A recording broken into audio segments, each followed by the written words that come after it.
Welcome welcome to 92.7 big FM बेनेटल big golden voice का ये सीजन। और मैं ये रिक्वेस्ट करता हूं उज्जवल त्रिवेदी जी से कि यहाँ पर हमारे दोनों जजेस का वेलकम करें 92.7 बिग एफएम की ओर से। जय, आइए सर, आइए।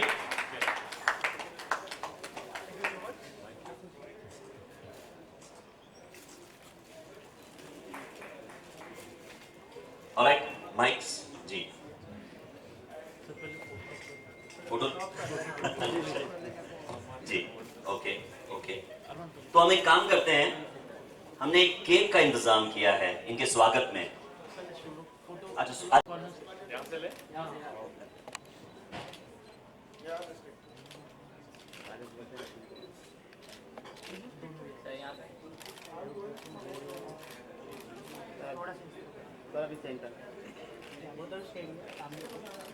यहाँ पे चालू क्या सेंटर भैया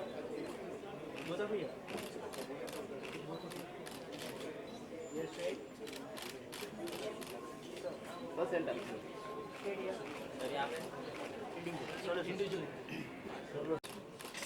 यहाँ पे सर इधर क्या बन भैया और यहाँ पे सामने इस तरफ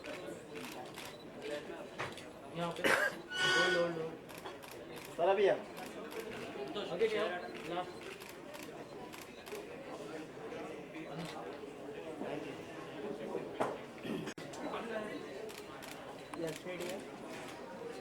यहाँ पे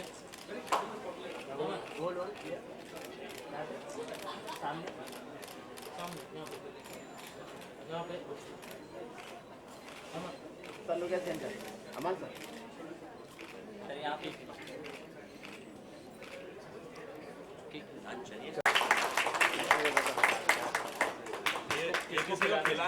आप एक दूसरे को खिलाएं। एक दूसरे को खिलाइए। क्या बात है, बिलेटेड हैप्पी बर्थडे जी, क्या बात है। Alright, mic please, mic. और इसको हटाइए। इसमें बेनेड्रिल तो नहीं है? नहीं, इसमें बेनेड्रिल हाँ, डिपेंड करता है क्योंकि आप लोगों को गीली या सूखी क्योंकि मेरे करियर को सिर्फ 2 इयर्स हुए हैं और एट एन अर्ली स्टेज मुझे लगता है कि एक यंग एज पे मुझे एक अपॉर्चुनिटी मिली है टू बी अ जज and it's a great feeling and जितना we can find new talent and promote new talent through our films, our music, तो this is a great platform and I am happy and proud to be part of this. ऐसे ही एक show से आपने भी कहीं ना कहीं शुरुआत की थी। हाँ जी, मैंने उस एक्सपीरियंस के बारे में बताएं। मैं एक्चुअली जब 10 साल का था मैं सारेगामापा में मैंने भाग लिया था और आज मुझे लगता है कि I am on the other side of the table and थोड़ा सा वियर्ड भी लगता है लेकिन I am feeling really awesome because we are promoting young talent and मुझे लगता है कि इंडिया में यंग टैलेंट का ऊपर आना और उभरना बहुत इम्पोर्टेंट है एंड ताकि वो बॉलीवुड में अपना एक नाम बनाए एंड हमारे देश का नाम आगे इंटरनेशनल में एक ग्लोबल एक्सपोजर लेके आए। तो आई थिंक ये बहुत ही अच्छा इनिशिएटिव है and I am really proud कि मैं ये अपने भाई के साथ कर रहा हूँ। So I am really excited, looking forward to it. ये भी पहली बार हो रहा है कि दोनों भाई 4 में हो रहा है, ये बताना जरूरी है। सीजन 4 जी अब आप दोनों यहाँ पर हैं, बातें तो डेफिनेटली और भी है, बहुत सारी है जो हम आगे भी करने वाले हैं, लेकिन म्यूजिक के बिना बात अधूरी रह जाएगी। तो क्या सुनाएंगे आप? अमल एक गाना सुनाए, मैं एक गाना सुनाऊं? I think so. चूज कर लो पहले कौन सा सुनाना है। लो ठीक है। मेरा एक गाना आया था अजहर फिल्म से, बोल दो ना जरा, so I'll sing a few lines on that song. ये माइक थोड़ा सा कट रहा है, can we just sort this out?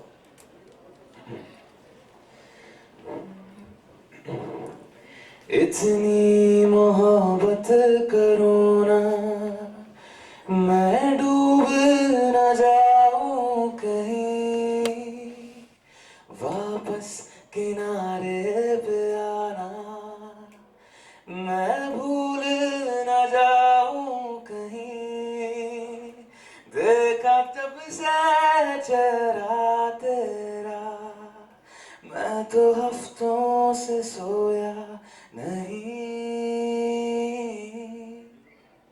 बोल दो ना जरा दिल में जो है छिपा, मैं किसी से कहूँगा नहीं। Come on. बोल दो ना जरा दिल में जो है छिपा, मैं किसी से कहूँगा नहीं, मैं किसी से कहूँगा नहीं।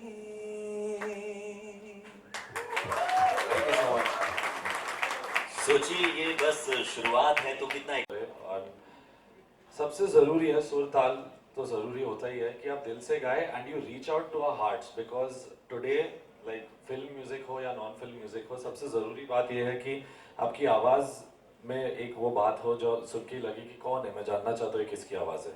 तो जब तक आप वो नहीं कर सकते, I think then it's more tougher to reach out. It's important कि सुर और ताल के साथ आपकी एक यूनिकनेस हो आवाज़ में, और कहीं ना कहीं वो एक दिल को छूने वाली बात हो। So that is the most important for a singer, and बाकी टेक्निकली तो Armaan will explain what he wants. मैं क्या बोलूँ, मतलब मैं जब सुनूंगा then I will be able to say, but I would like to give all the confidence to all of them, क्योंकि जब भी कोई कंपटीशन होता है बहुत अच्छा टैलेंट भी जब आता है तो वो परफॉर्म नहीं कर पाता बिकॉज उसका कॉन्फिडेंस लेवल जो है वो लो होता है। तो I think they should have lot of confidence and यहाँ पे आना चाहिए और ऐसा करना चाहिए कि that they are the stars and you know they going to be the biggest singers of this country. क्योंकि मेरा कॉन्फिडेंस ये था and that's why I feel कि अगर उनमें वो कॉन्फिडेंस हो so they will definitely win this competition. Completely, I think हम लोग काफ़ी यंग भी है तो उन्हें डरना नहीं चाहिए कि कोई सीनियर लोगों के सामने परफॉर्म कर रहे हैं। We are your age only, but obviously we're musicians and singers, so just feel like we're one and perform for us. तो कोने में खड़े रखकर आप डांटने नहीं वाले बल्कि कंधे पर हाथ रखकर समझाने वाले कंटेस्टेंट। जी हाँ। चलिए थैंक यू सो मच कि आपने बेनेटल बिग गोल्डन वॉइस सीजन 4 को जज करने की अपनी अनुमति दी है। And now I throw open media, अपने सवाल पूछ सकते हैं या? सबसे पहले तो शो जज करने वाले हो, पहली बार ये होने वाला है कि आप दोनों साथ में मिलकर शो जज करने वाले हैं, तो क्या प्रिपरेशन की है खास इस शो के लिए? प्रेपरेशन तो कंटेस्टेंट्स को करना पड़ेगा क्योंकि हम लोग थोड़े एक्स्ट्रा टफ टास्क मास्टर्स भी हैं, Armaan and me, and we have just come कि हम एक शो को जज कर रहे हैं जो पहली बार हमारे लिए भी एक नई चीज़ है और रेडियो का शो है। सो बहुत अच्छी बात है कि समटाइम्स टीवी शोज़ होते हैं, रियलिटी शोज़ होते हैं, बट ये एक यूनिक कॉन्सेप्ट है and it's the 4th season and after really senior जजेस हमें एक मौका मिला है and as youngsters we are really proud. So I think we just going to look out for the best voice और जो मेरे दिल को छुए, जो अरमान और मुझे सही लगे, एंड बस that's the plan we have come with. Armaan, आप एक शो से आए हो तो आपके लिए कितना इजी और इजी होने वाला है? एक्चुअली मुझे लगता है कि हर एक कंपटीशन टफ ही होता है एंड अगर आप पूरे देश के टैलेंट्स के साथ compete कर रहे हो तो वो और भी चैलेंजिंग हो जाता है। मैं खुद एक रियलिटी शो का पार्ट रह चुका हूँ एंड टॉप 10 में भी आ चुका हूँ, लेकिन मैं उस शो को जीता नहीं था, मैं 7th पोजीशन पे आउट हो गया था। लेकिन इसका ये मतलब नहीं है कि दैट आप उस हार को नेगेटिव तरीके में ले लो। मैंने उसके बाद और मेहनत की and I went and did Bollywood playback singing and जो मेरे ड्रीम्स थे उसको चेज़ किए। तो आई थिंक कि जीतना और हारना इतना मायने नहीं रखता है इस कंपटीशन में। कॉन्फिडेंस के साथ और टैलेंट अगर है आप में तो I think definitely the real winner will come out of this competition. इसके अलावा जजेस की बात करें तो हमेशा 2 या 3 जितने भी जजेस हो, एक सलाह मशवरा की ज़रूरत पड़ती है, तो जी। आप दोनों का कोऑर्डिनेशन कितना अच्छा है? क्योंकि हमारे म्यूजिक डायरेक्टर है, आप प्लेबैक सिंगर हैं, तो कैसे? एक्चुअली बेस्ट कॉम्बिनेशन है क्योंकि आपको दोनों पर्सपेक्टिव से एडवाइस मिलेगी। अमल कॉम्पोजिशन के तरीके और प्लेबैक सिंगिंग म्यूज़िक डायरेक्टर के पॉइंट ऑफ व्यू से समझा सकता हूँ कि एक कंपटीशन में गाना एंड एक माइक के पीछे गाना में बहुत डिफरेंस होता है। जैसे लोग स्टेज शोज करते हैं but when they come behind the mic उनकी ही आवाज़ इतनी अच्छी नहीं लगती। So maybe I can guide them with mic techniques की इतना एक्सप्रेशन होना चाहिए, नहीं होना चाहिए। तो एक अलग ही यूनिक कॉम्बिनेशन बना है ऑफ माइन एंड अरमान्स, क्योंकि एक सिंगर का पर्सपेक्टिव और एक कंपोजर का पर्सपेक्टिव आपको मिलेगा। इसके अलावा अरमान, अभी आपका जन्मदिन गया है, जी। Belated happy birthday. Thank you so celebrate किया आपने अपना जन्मदिन? मैं एक्चुअली लंदन में था, यूके में, एंड वहाँ पे मैंने अपना बर्थडे सेलिब्रेट किया, 21st बर्थडे।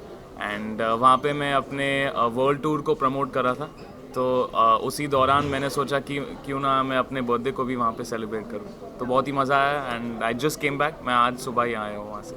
इसके अलावा बॉलीवुड में बहुत सारे जजेस को देखा होगा आपने, तो बहुत सारे जजेस को देखा होगा, जी। कमाल आपने भी देखा होगा, तो ऐसा कोई जज है जिसको आप इंस्पायर करते हो बॉलीवुड में, जिसको आप ध्यान में रखकर शो को जज करने वाले हो? ध्यान में रख के तो नहीं करूँगा, मेरे अंकल बहुत सुपर जज रह चुके हैं इंडियन आइडल के लिए। He is been the face of Indian Idol, so उन सब में से कुछ ना कुछ सीखने मिलता है। आई थिंक सलीम मर्चेंट जो है इंडियन आइडल के भी जज रह चुके हैं, तो सबसे मैं काफ़ी कुछ सीख रहा हूँ। सलीम सर से क्या काम को मैं असिस्ट भी कर चुका हूँ, तो उनकी जजिंग स्टाइल मुझे बहुत पसंद है क्योंकि वो ऑनेस्ट है एंड जो उनके दिल में होता है वो साफ साफ कहते हैं कंटेस्टेंट से।